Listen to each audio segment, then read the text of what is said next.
नमस्कार, आप देख रहे हैं न्यूज़ वन इंडिया और मैं हूं आपके साथ अमृता चौहान। सुल्तानपुर से बड़ी खबर। आज पूर्वांचल को प्रधानमंत्री नरेंद्र मोदी देंगे बड़ी सौगात। पूर्वांचल एक्सप्रेसवे का पीएम मोदी करेंगे उद्घाटन। करीब 22,495 करोड़ रुपए की लागत आई है। 36 महीने में 341 किलोमीटर का एक्सप्रेसवे है। एक्सप्रेसवे पर सुखोई और जगुआर का जलवा दिखेगा, यानी यहाँ पर जो एयर स्ट्रिप बनाया गया है वहां पर इमरजेंसी लैंडिंग भी कराई जा सकती है और इसी वजह से यहाँ पर एयर स्ट्रिप भी बनाई गई है। तो एक्सप्रेसवे पर सुखोई और जगुआर भी लैंड कर सकेंगे, यहाँ पर रफ्तार भर सकेंगे। तो सुखोई और जगुआर का जलवा दिखेगा। सुल्तानपुर में जनसभा को संबोधित करेंगे पीएम मोदी। तो आज पूर्वांचल को प्रधानमंत्री नरेंद्र मोदी देंगे बड़ी सौगात। पूर्वांचल एक्सप्रेस का पीएम मोदी करेंगे उद्घाटन। करीब 22,495 करोड़ रुपए की लागत आई।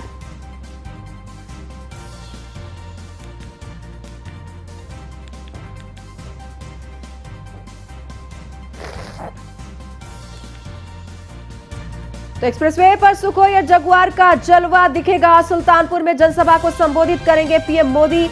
तमाम तैयारियां पूरी हो चुकी है और ये बड़ी उपलब्धि सरकार के लिए। सुल्तानपुर में आज पूर्वांचल को प्रधानमंत्री नरेंद्र मोदी बड़ी सौगात देंगे। और आपको हम चलिए ग्राफिक्स के जरिए दिखाते हैं कि किस तरह से यहां पर पूर्वांचल एक्सप्रेसवे में खासियत क्या है। और यूपी के 9 जिलों से गुजरेगा एक्सप्रेसवे। तो यूपी के 9 जिलों से एक्सप्रेसवे गुजरेगा। खास बात यह है कि लखनऊ से इसकी दूरी कम होगी। बिहार, उत्तर प्रदेश और बिहार दोनों नजदीक हो जाएंगे। कुल लंबाई 340.824 है। वाराणसी और अयोध्या लिंक रोड से ये जोड़ने वाला काम करेगा। तो यहां पर खासियत ये है कि लेन भी इसमें होंगे, 6 लेन के है ये। और गोरखपुर प्रयागराज के लिए भी लिंक रोड बनाया गया है। तो खासियत यह है कि गोरखपुर प्रयागराज के लिए भी ये लिंक रोड का काम करेगा। करीब 22,494 करोड़ रुपए की लागत आई है इस परियोजना में, यानी पूर्वांचल एक्सप्रेसवे को बनाने में। कोविड के बावजूद रिकॉर्ड 36 महीने में बनाकर तैयार कर लिया गया है इस एक्सप्रेसवे को।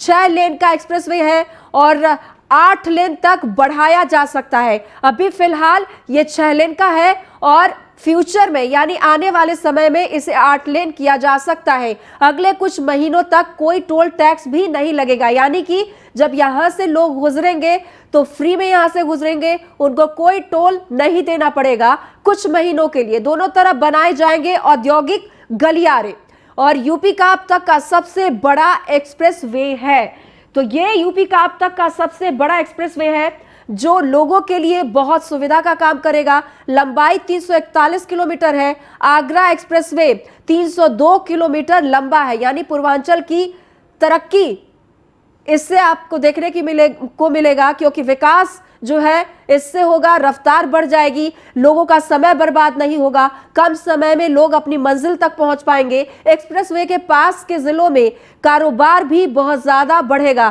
क्योंकि दूरी कम होगी, समय कम लगेगा और समय की बचत होगी, तो लोग ज्यादा अपने कारोबार पर फोकस कर पाएंगे। एक्सप्रेसवे के करीब 5 इंडस्ट्रियल इंडस्ट्री है वो एरियाज हैं। इंडस्ट्रियल कल्चर के लिए 9,000 हेक्टेयर की जमीन है वो ली गई है, यानी इंडस्ट्री भी यहां पर उसको बढ़ावा दिया जाएगा। इंडस्ट्रियल क्लस्टर में प्राथमिकता फूड प्रोसेसिंग यूनिट्स पर है, यानी यहां पर जो फूड प्रोसेसिंग यूनिट्स हैं वो यहां पर बनाए जाएंगे। और आपको यह भी बता दें कि टेक्सटाइल, रिफाइंड पेट्रोलियम उत्पाद से जुड़ी हुई जो इंडस्ट्री है वो भी बनाई जाएगी। बेवरेज, केमिकल, मेडिकल उपकरणों की फैक्ट्रियां भी यहां पर लगाई जाएंगी। तो बेवरेज, केमिकल जैसी तमाम फैक्ट्री है वो भी लगाई जाएगी। इंडस्ट्रियल क्लस्टर से स्थानीय लोगों को रोजगार मिलेगा। तो ये तमाम जो है फायदे हैं वो यहां पर होंगे। और 9 जिलों से गुजरने वाला है ये। बाराबंकी से गुजरेगा, उसके अलावा लखनऊ, उससे गुजरने वाला है ये एक्सप्रेसवे। तो ये जो दूरी है इन जिलों की, बाराबंकी, ये देखिए यहां से भी एक्सप्रेसवे गुजरेगा। तो खास बात ये है कि ये वो इलाके हैं, फैजाबाद, 9 जिले हैं जहां से एक्सप्रेसवे गुजरने वाला है। तो यहां के लोगों के लिए दूरी कम हो जाएगी। अंबेडकर नगर या अंबेडकर नगर की भी दूरी इससे कम हो जाएगी। अमेठी के हैं जो लोग, उनके लिए भी अमेठी से भी होकर गुजरेगा। तो जाहिर सी बात है कि दूरी तो कम होगी, लोगों का समय बचेगा और लोग ज्यादा प्रोडक्टिविटी का काम कर पाएंगे। आजमगढ़, क्योंकि समय बर्बाद होता है तो प्रोडक्टिविटी जो है वो कम हो जाती है। और ऐसे में जब ये पूर्वांचल एक्सप्रेसवे की सौगात प्रधानमंत्री नरेंद्र मोदी दे रहे हैं, तो मऊ या फिर गाजीपुर, ये तमाम 9 जिले हैं जहां से एक्सप्रेसवे गुजरने वाला है। तो लोगों को इसका फायदा बहुत ही ज्यादा मिलने वाला है। अब यहां पर क्या कुछ होगा, क्योंकि एयर स्ट्रिप बनाया, एयर शो के जरिए सैन्य ताकत दिखाई देगी। यहां पर इमरजेंसी लैंडिंग भी होगी और यहां से रनवे जो बनाया गया है उस रनवे का भी इस्तेमाल कर सकेंगे। तो ये खासियत है, एयरफोर्स का टच एंड गो ऑपरेशन यहां से दिखाई देगा। ये भी खासियत है, बहुत बड़ी खासियत है। तो सौर शक्ति की उड़ान, यानी कि जो प्लेन है एक्सप्रेसवे को टच करते हुए फिर से उड़ान भर सकते हैं। एयर स्ट्रिप जो है इसमें मददगार साबित होगा। जो फाइटर प्लेन के आसमानी करतब है वो भी यहां से दिखाई दे सकेंगे। यह भी खासियत है। तो गाड़ियां तो यहां से जाएंगी लेकिन फाइटर प्लेन भी यहां से उड़ान भर सकती हैं। और सुखोई है, मिराज है, राफेल है, AN-32 जैसे प्लेन है वो इस रनवे का आपातकालीन इस्तेमाल कर सकते हैं, यानी इमरजेंसी लैंडिंग हो सकती है। यहां पर सुखोई वगैरह भी यहां पे लैंड कर सकते हैं और यहीं से एयर स्ट्रिप पे टच करते हुए वो वापस उड़ान भर सकते हैं। तो रनवे 3.5 किलोमीटर लंबा और 32 किलोमीटर चौड़ा है। सुल्तानपुर में कुरेभार गांव के पास बना है रनवे। तो ये खास बात यह है कि ये रनवे अपने आप में बहुत ही, ये जो परियोजना है ये उत्तर प्रदेश के लोगों के लिए, बिहार के लोगों के लिए और दिल्ली के लिए, क्योंकि जो लोग यहां से गुजरेंगे उनके लिए बेहद खास है और ये खास सौगात देने जा रहे हैं प्रधानमंत्री नरेंद्र मोदी। बढ़ते हैं आगे। दिल्ली में आज भी प्रदूषण का स्तर चिंताजनक है। राजधानी में AQI आज 331 दर्ज की गई है। कल की तुलना में ज्यादा है AQI लेवल, यानी कि कल शाम से प्रदूषण के स्तर में फिर से इजाफा हुआ है। दिल्ली NCR के कई इलाकों में आज AQI का स्तर 300 के पार पहुंच गया है, यानी कि यह चिंताजनक बात है। सुप्रीम कोर्ट ने भी चिंता जताते हुए फटकार लगाई सरकार को और कहा कि शाम तक, मंगलवार शाम तक सॉल्यूशन के साथ आए।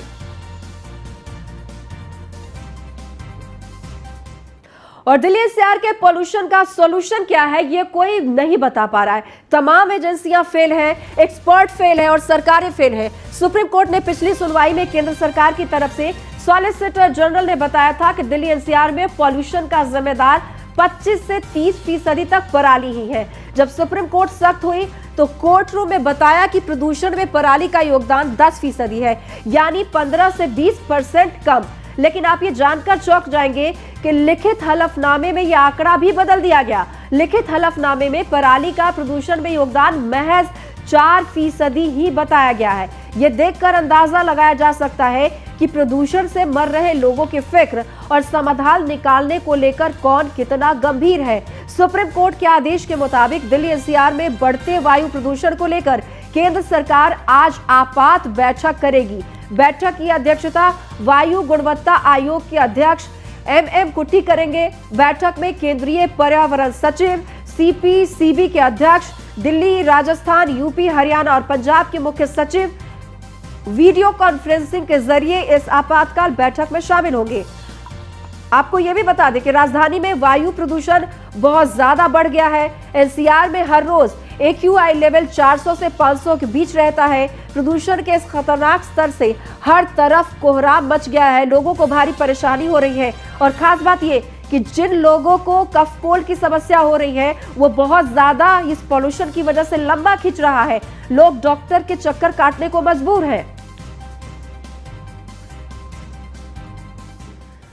तो लोगों को क्या कुछ परेशानी हो रही है वो तो हमने बताया, लोग खुद क्या कुछ कह रहे हैं, चलिए आपको हम वो दिखाते हैं। पोल्यूशन बहुत ज़्यादा है, इसके लिए हम सभी जिम्मेदार हैं। हमें इसका सामना करना है और अपने व्यवहार को परिवर्तित करना है। अगर हम अपने आप को बचाना चाहते हैं तो सुबह उठकर इस वक्त फिजिकल एक्सरसाइज करें और थोड़ा प्राणायाम और योगा करें। आप सबके स्वास्थ्य की मैं कामना करता हूँ। Thank you very much.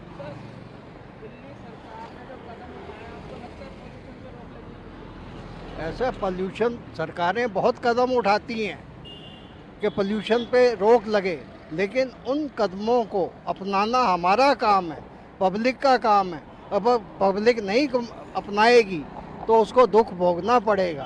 Pollution बहुत है, आंखों में जैसे लगता है चुभता है भाई। अब सुबह सुबह बाहर घूमने जाते हैं हम लोग तो ऐसा ही होता है। सरकार ने जब कदम उठाया पोल्यूशन रोकने के लिए, लगता है आपको काफी कुछ नहीं करेगी भाई सरकार क्या करेगी? सरकार तो ऐसा ही है। सरकार तो करी लॉकडाउन लगाएंगे 2 दिन के लिए, पोल्यूशन है। क्या फर्क पड़ेगा उससे? अब देखो जी, फर्क पड़ेगा तो पता चलेगा, पर उससे क्या फर्क पड़ेगा? पब्लिक मरेगी, जनता है ना जी, उसमें क्या फर्क पड़ेगा? पोल्यूशन की तो स्थिति ठीक नहीं है और ये सारी जिम्मेदारी राज्य सरकार की है। राज्य सरकार केवल और केवल शिक्षा का नाम लेती है कि हमने शिक्षा में ये उतार कर दिया, हमने शिक्षा में ये चढ़ाव कर दिया। उसके अलावा राज्य सरकार को कुछ दिखता ही नहीं है। सर, सरकार ने कई कदम उठाए हैं, जैसे स्कूल बंद कर दिए हैं, सरकारी ऑफिस भी बंद है, लॉकडाउन का ही विचार चल रहा है। आपको क्या लगता है फर्क पड़ेगा? सर, इससे क्या फ़र्क पड़ता है? आप देखिए, जो बेसिक चीज़ है, साल भर में आप अगर 2 महीने काम करेंगे और साल भर सोए रहेंगे, इतने प्रचार पे आप लाखों रुपया खर्च करते हो, ये तो बेमाना है। जैसा कि आप जानते हैं और जो आपने मेरे से सवाल किया है मुझसे पॉल्यूशन के बारे में, पॉल्यूशन हमारे यहाँ बहुत बड़ी समस्या है। आज इसी पॉल्यूशन की वजह से दिल्ली सरकार को सीनियर सेकेंडरी तक के स्कूल 1 सप्ताह के लिए बंद करने पड़े हैं।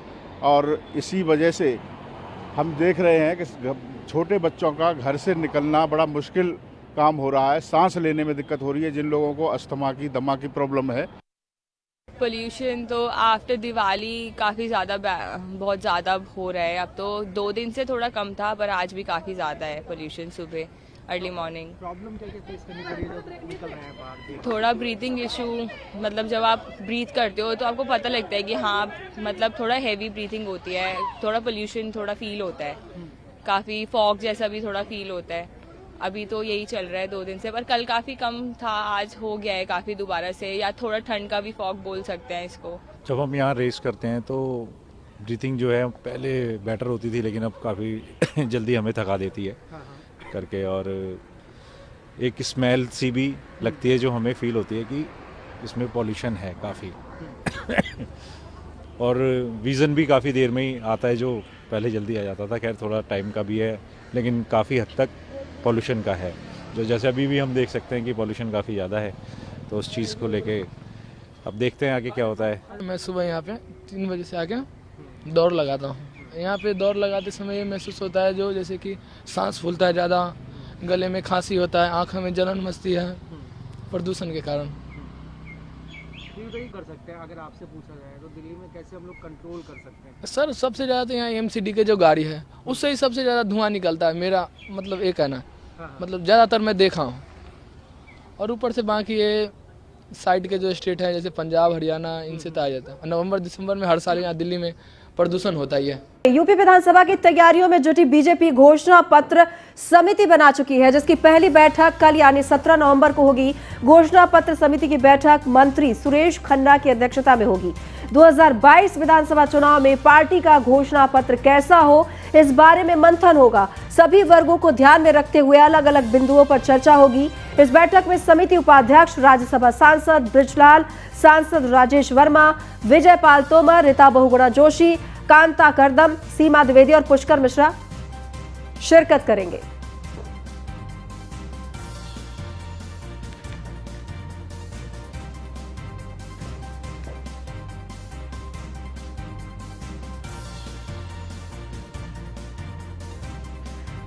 और ज्यादा जानकारी के लिए अश्विनी द्विवेदी हमारे साथ लखनऊ से जुड़ गए हैं। अश्विनी, मंत्री सुरेश खन्ना की अध्यक्षता में बैठक होने जा रही है घोषणा पत्र तैयार करने को लेकर, क्या कुछ खास हो सकता है इस घोषणा पत्र में? वो भी बीजेपी का घोषणा पत्र है तो इस पर सबकी निगाहें टिकी होंगी।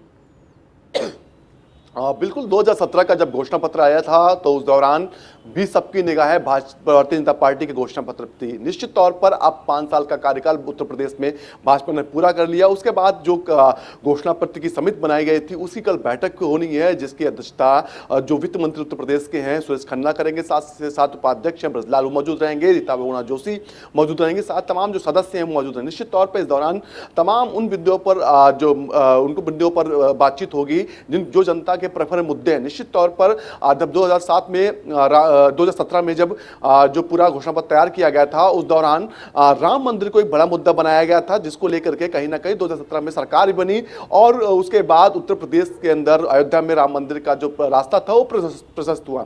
निश्चित तौर पर हालांकि ये कोर्ट के द्वारा पूरा कार्यवाही हुई, लेकिन कहीं ना कहीं भाजपा इसको भुनाने की हर मुमकिन कोशिश कर रही है। अब भाजपा के पास क्या नया करती है जिससे कहीं ना कहीं जो जनता है वो उनकी ओर आकर्षित हो, क्योंकि विकास के मुद्दों को लेकर के लगातार वो विकास की बात कहती है, लेकिन विपक्ष उनको लगातार घेरता है। कानून व्यवस्था को लेकर के लगातार सरकार कहती है कानून व्यवस्था पिछली सरकारों से बेहतर है, लेकिन उसके बाद जो विपक्ष है वो भी उन मुद्दों को भी घेरता है। उसमें तमाम उत्तर प्रदेश में ऐसी जगह रही जहां पर बड़े बड़े कांड हुए जिनको लेकर के सरकार को लगातार घेरा जाता है। अब रोजगार है एक मुद्दा, रोजगार को लेकर के भी सरकार लगातार घेरी जाती है। बहुत बहुत धन्यवाद आपका इस तमाम जानकारी के लिए। बढ़ते आगे, सपा के राष्ट्रीय अध्यक्ष और पूर्व मुख्यमंत्री अखिलेश यादव समाजवादी विजय रथ यात्रा लेकर 16 नवंबर की जगह 17 नवंबर को गाजीपुर आएंगे। पहले रथ यात्रा गाजीपुर से आजमगढ़ तक जानी थी, अब उनकी यात्रा पखनपुरा से लखनऊ तक जाएगी। ये पखनपुरा में ही जनसभा को संबोधित करेंगे। तो आज आपको बता दें पखनपुरा में अखिलेश यादव की जनसभा होनी है और अब ये जनसभा की तिथि में बदलाव हो गया है। पखनपुरा में 17 नवंबर को गाजीपुर जाएंगे अखिलेश यादव और यहीं पर गाजीपुर में जाने के बाद पखनपुरा में वो जनसभा करेंगे। और हमीरपुर से इस वक्त की बड़ी खबर सामने आ रही है। ट्रक और स्कॉर्पियो के आमने सामने की भिड़ंत में 4 लोगों की मौके पर ही मौत हो गई है, 2 लोग घायल हो गए हैं। गंभीर हालत में घायलों को कानपुर में रेफर किया गया है। दरअसल शादी समारोह में जा रहे थे सभी कार सवार। नेशनल हाईवे 34 पर यह भीषण हादसा हुआ है। स्कॉर्पियो ट्रक की आमने सामने की भिड़ंत के बाद सड़क हादसे में 4 लोगों ने दम तोड़ दिया। एक्सक्लूसिव तस्वीरें हम आपको दिखा रहे हैं, जबकि 2 की हालत गंभीर बनी हुई है। न्यूज़ 1 इंडिया आपको एक्सक्लूसिव तस्वीर दिखा रहा है। हमीरपुर में भीषण सड़क हादसा हुआ है, 4 लोगों की मौके पर ही मौत हो गई।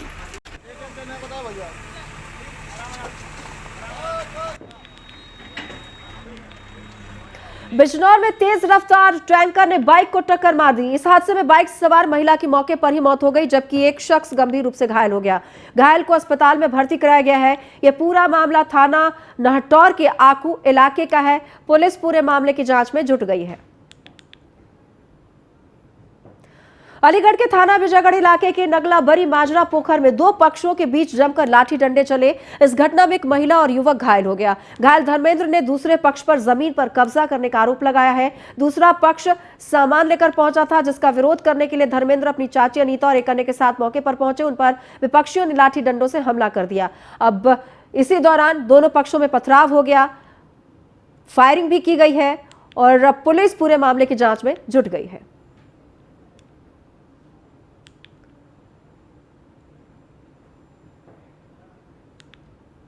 और हम वापस आए, पुलिस को फ़ोन किया तो उन्होंने पीछे से लाठी मारी है मेरे चांद पे सर, और मेरी चाची के पैर में बल्लम मारी है सर, जो बिजार वाली होती है सर, और हाथ में डंडा मारा है सर। ठीक है, कौन लोग थे? वो यादव लोग थे, डोरी फौजी। अच्छा। और सुरेश और मतलब 25-30 आदमी से सर वो। अच्छा। तो क्या जमीन विवाद के लिए क्यों हुआ है? और वक्त है हमारी खास सीरीज रेस 22 की, जिसमें हम आपको दिखाते हैं नेता 22 की रेस के लिए खुद को कैसे तैयार कर रहे हैं। दरअसल 2022 की चुनावी जंग तेज हो गई है। चुनावी समर में उतरने से पहले खुद का फिट होना बेहद जरूरी है और इसीलिए नेता खास जतन भी कर रहे हैं। आज हम बात करेंगे यूपी के पर्यावरण और वन राज्य मंत्री अनिल शर्मा की। आपको दिखाते हैं खुद को फिट और तरोताजा बनाए रखने के लिए बुलंदशहर की शिकारपुर सीट से विधायक अनिल शर्मा क्या कुछ कर रहे हैं।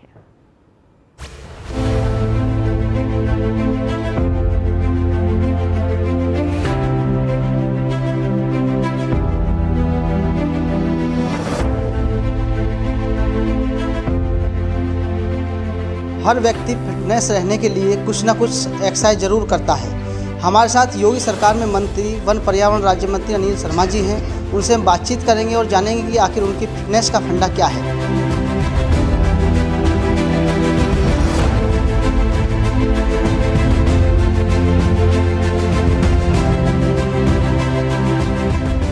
किसी भी राजनीतिक व्यक्ति को राजनीति में रहते हुए समाज की सेवा करने के लिए मानसिक और शारीरिक रूप से स्वस्थ रहना परम आवश्यक है, क्योंकि सामान्य व्यक्ति से कई गुना श्रम राजनीति में करना होता है। तो इसके लिए मेरी प्रातः में 5:30 बजे उठ करके सबसे पहले योग मैं करता हूँ, जिसमें 3 प्राणायाम और सूक्ष्म व्यायाम करता हूँ। तो डाइट्स जो है that is the very important plays the role.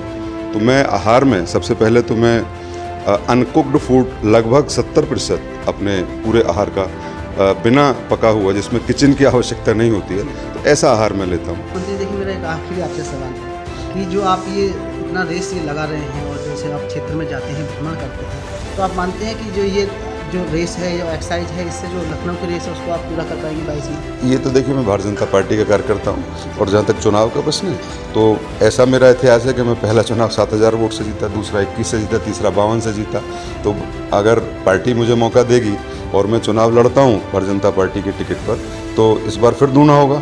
तो ये ऐसा मुझे आपके लोकप्रियता पे वो नहीं कर रहे हैं, हम समझते हैं कि आप लोकप्रिय नेता हैं यहाँ पे, लेकिन जो आप ये एक्सरसाइज करते हैं तो मैं समझता हूँ कि कहीं ना कहीं आपको वहाँ पहुँचने में इस तरीके की एक्सरसाइज आप बरकरार। और रेस तो हर रेस में आगे जाता है आदमी अगर स्वस्थ है। इससे क्या है ना कि शारीरिक नहीं, इससे मानसिक भी स्वस्थ रहते हैं। सारी नकारात्मकता दिमाग से बाहर जाती है। योगा आपको मानसिक रूप से स्वस्थ करता है। मैं 3 प्राणायाम जो करता हूँ, सबसे पहले भ्रस्त्रिका, फिर कपालभाति, फिर अनुलोम विलोम, तो हमको मानसिक रूप से ऑक्सीजन बहुत जितनी शरीर में अंदर जाएगी, जहाँ ऑक्सीजन है वहाँ डिप्रेशन नहीं हो सकता, जहाँ ऑक्सीजन है वहाँ कोई अन्य रोग नहीं हो सकता, वहाँ कैंसर नहीं हो सकता। तो ऑक्सीजन ज़्यादा शरीर में रहती है, हम सारी नेगेटिविटी शरीर से बाहर आती है। तो ये बहुत ही लाभकारी है, अमृत की तरह है किसी व्यक्ति के लिए। जी, तो बिल्कुल देखिए, ये थे हमारे साथ में योगी सरकार के वन एवं पर्यावरण राज्य मंत्री अनिल शर्मा जी, जिन्होंने अपनी फिटनेस का फंडा बताया है।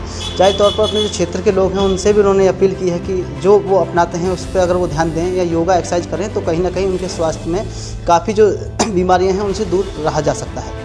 बुलंदशहर से न्यूज़ इंडिया के लिए परवीन।